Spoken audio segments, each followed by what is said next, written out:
Scientist की माने तो अगर केपलर द्वारा खोजे गए केपलर 62f नाम के प्लेनेट पर एलियंस मौजूद हुआ तब वो देखने में किसी हाथी की तरह भारी होगा और उनके लगभग 8 पैर होंगे। खैर इसी तरह यूनिवर्स के बहुत से अलग अलग प्लेनेट पर भी अगर लाइफ एग्जिस्ट करती है तब उन पर भी डिफरेंट अपीयरेंस वाले एलियंस हो सकते हैं। हमारा यूनिवर्स जो करीब 13 बिलियन साल पुराना है, जिसमें करीब 2 ट्रिलियन से भी ज्यादा गैलेक्सीज मौजूद है और जिनमें करीब 20,000 बिलियन से भी ज्यादा सितारे एग्जिस्ट करते हैं, जो हमारे मिल्की वे गैलेक्सी को चारों तरफ से घेरे हुए है। अगर हमारी मिल्की वे गैलेक्सी की बात करें तो साइंटिस्ट का ऐसा मानना है कि अकेले मिल्की वे गैलेक्सी में ही धरती की तरह करीब 40 बिलियन ऐसे प्लैनेट्स मौजूद है जो कि हमारी धरती की तरह ही अपने स्टार के हैबिटेबल जोन में है। दोस्तों, जब हम ये जान ही चुके हैं कि हमारी मिल्की वे गैलेक्सी ही करोड़ों अर्थ लाइक प्लैनेट से भरी हुई है, तब ये कहना कहीं से भी गलत नहीं होगा कि हम इंसान इस यूनिवर्स में अकेले नहीं है। ये बात सच है कि अगर हम ऐसे प्लैनेट को खोज लेते हैं जहाँ पर एलियन लाइफ मौजूद है, तब वो पूरी तरह से हम इंसानों के बारे में हमारी सोच को बदल के रख देगा। इतना तो हम जान ही चुके हैं कि हमारा यूनिवर्स बड़ा होने के साथ साथ बहुत ही ज्यादा पुराना भी है, जिस वजह से साइंटिस्ट का ऐसा मानना है कि हमारे यूनिवर्स के अंदर बहुत सारी सिविलाइजेशन बन चुकी है और बहुत सी खत्म भी हो चुकी है। लेकिन अगर यूनिवर्स एक ही लॉ पर काम करता है तो जिस तरह हम इंसानों का इस धरती पर जन्म हुआ और हम एक सिंपल जंगली लाइफ जीने के बाद इतना ज्यादा एडवांस बने, इस बात से एक बात का अंदाजा तो अच्छे से लग जाता है कि एलियन सिविलाइजेशन की जिंदगी भी कुछ इसी तरह से शुरू हुई होगी और वो भी हम इंसानों की तरह ही नेचुरल रिसोर्सेज के इस्तेमाल से अपने प्लेनेट पर राज करते होंगे और उनके पास भी बहुत सारी एनवायरमेंटल एनर्जी होगी। आज हम इंसानों की एडवांसमेंट का पता इसी बात से चलता है कि हम कितनी ज्यादा एनर्जी का यूज कर रहे हैं और धरती से कितनी ज्यादा एनर्जी एक्सट्रैक्ट कर रहे हैं। जैसे जैसे हमारे पास एनर्जी बढ़ती है, ठीक वैसे ही हमारी एडवांसमेंट भी बढ़ रही है। अगर एलियंस भी लॉज ऑफ फिजिक्स पर वर्क करते हैं तब उनके साथ भी कुछ ऐसा ही होता होगा और उनकी एडवांसमेंट भी एनर्जी के ऊपर निर्भर होती होगी। इन्हीं फैक्ट्स के आधार पर साइंटिस्ट निकोलाई कार्डाशेव द्वारा एक ऐसी मेथड निकाली गई जिससे कि सिविलाइजेशन को अलग अलग कैटेगरीज में डिवाइड करके ये पता लगाया जा सकता है कि जिस एलियन सिविलाइजेशन के बारे में हम पता करने जा रहे हैं वो ह्यूमंस की तरह केव्स में रहने वाला है या फिर पूरी गैलेक्सी पर राज करता है। साइंटिस्ट कार्डाशेव ने एनर्जी यूज के आधार पर सिविलाइजेशन को 4 कैटेगरीज में बांटा है, जिनमें एक वो है जो सिर्फ अपने प्लेनेट की एनर्जी को इस्तेमाल करती है और दूसरी वो जो अपने होस्ट स्टार और अपने सोलर सिस्टम में मौजूद अन्य प्लैनेट्स की एनर्जी को भी इस्तेमाल करती है। इतना ही नहीं, उन्होंने ये भी बताया है कि एक सिविलाइजेशन ऐसा भी हो सकता है जो अपनी गैलेक्सी की एनर्जी को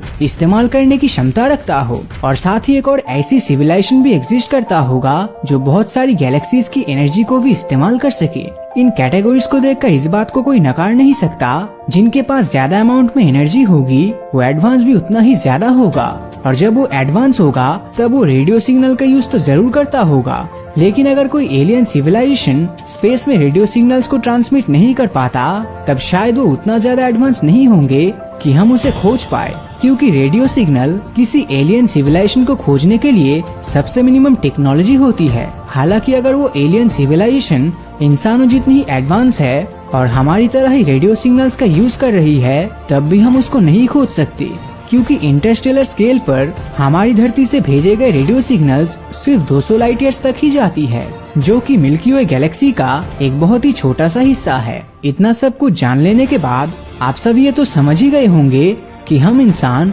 अभी इतने ज्यादा एडवांस नहीं हुए कि हम एलियन लाइफ को खोज पाए। लेकिन चलिए मान लेते हैं कि हमारे केपलर टेलीस्कोप ने जो अर्थ लाइक प्लैनेट्स को खोजे हैं, अगर उन पर जीवन हुआ तो वो किस फॉर्म में होगा और वहाँ रहने वाले एलियंस देखने में कैसे होंगे। केपलर द्वारा भेजे गए डेटा के आधार पर साइंटिस्ट और एस्ट्रोनॉमर्स केपलर 22b नाम के एक वाटरी प्लैनेट पर लगातार नजर बनाए हुए हैं और इस प्लैनेट पर एलियंस को लेकर उनका ऐसा मानना है कि अगर इस प्लैनेट पर एलियंस हुआ तो वो पानी के अंदर ही होंगे, जो कि देखने में किसी एक्वाटिक प्लांट की तरह ही दिखेगा। इस प्लैनेट के अलावा एस्ट्रोनॉमर्स ने केपलर की मदद से और भी ऐसे टाइडली लॉक प्लैनेट्स को खोजे है जिनका सिर्फ एक ही हिस्सा अपने होस्ट स्टार को फेस करता है, जिसका मतलब उन प्लैनेट पर जमीन और रॉक्स होने की संभावनाएं भी बढ़ती जा रही है। और अगर उन प्लैनेट्स पर जमीन और रॉक्स हुआ तब वहाँ मौजूद एलियंस का अपीयरेंस भी बहुत ही ज्यादा अलग होगा। ऐसे टाइडली लॉक प्लैनेट्स पर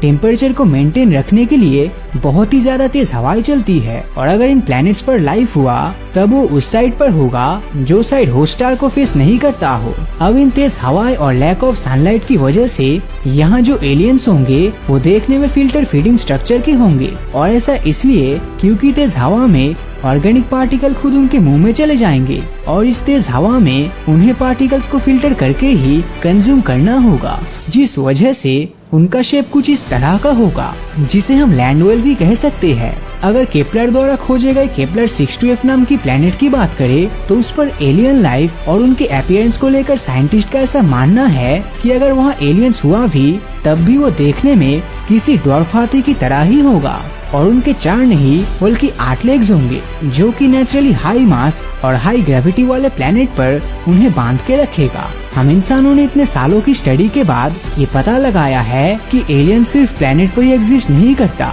बल्कि वो प्लेनेट के चांद पर भी एग्जिस्ट कर सकता है। अब ये जान लेने के बाद कि एलियन किसी मून पर भी हो सकता है जो कि किसी स्टार का नहीं बल्कि प्लेनेट का चक्कर लगाता है, तब ऐसे में वहाँ के एलियंस देखने में आखिर कैसे होंगे। खैर इस बारे में भी साइंटिस्ट ने पता लगाया है और उनके द्वारा की गई स्टडी से ये सामने आया कि अगर कोई जुपिटर के साइज का गैस जायंट प्लेनेट है और अगर उसके मून पर एलियंस मौजूद भी हुआ तब वो देखने में हमारी सोच से काफी ज्यादा अलग होंगे, क्योंकि ऐसे गैस जायंट प्लैनेट्स के मून पर वॉल्केनिक प्रोसेस होता रहेगा और जिस वजह से उसके एटमॉस्फेयर में बहुत सारी गैसेस होगी जो एयर प्रेशर को भी बढ़ा देगी। एलियन से पहले यहाँ पर पेड़ पौधे होंगे जो कि हाइट में करीब 1 किलोमीटर जितने लंबे होंगे। आप सभी को जानकर हैरानी होगी कि इन एलियन एनिमल का साइज किसी ब्लू व्हेल जितना ही होगा और साथ ही वो उस चांद पर भी उड़ पाएंगे। इन सब के अलावा यहाँ पतंग की तरह दिखने वाले जीव भी होंगे और तो और हॉट एयर बैलून की तरह दिखने वाले जीव का यहाँ पर होना बिल्कुल नॉर्मल होगा।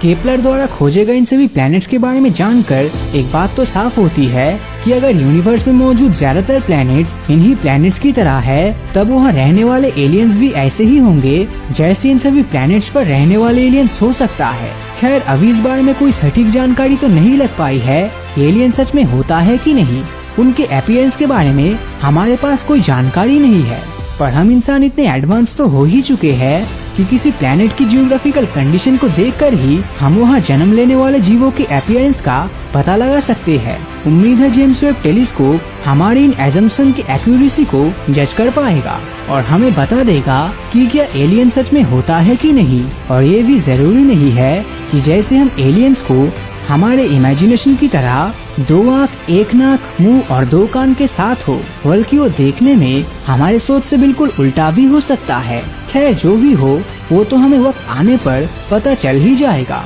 तो दूसरे दुनिया के एलियंस को लेकर आपकी राय नीचे कमेंट करके जरूर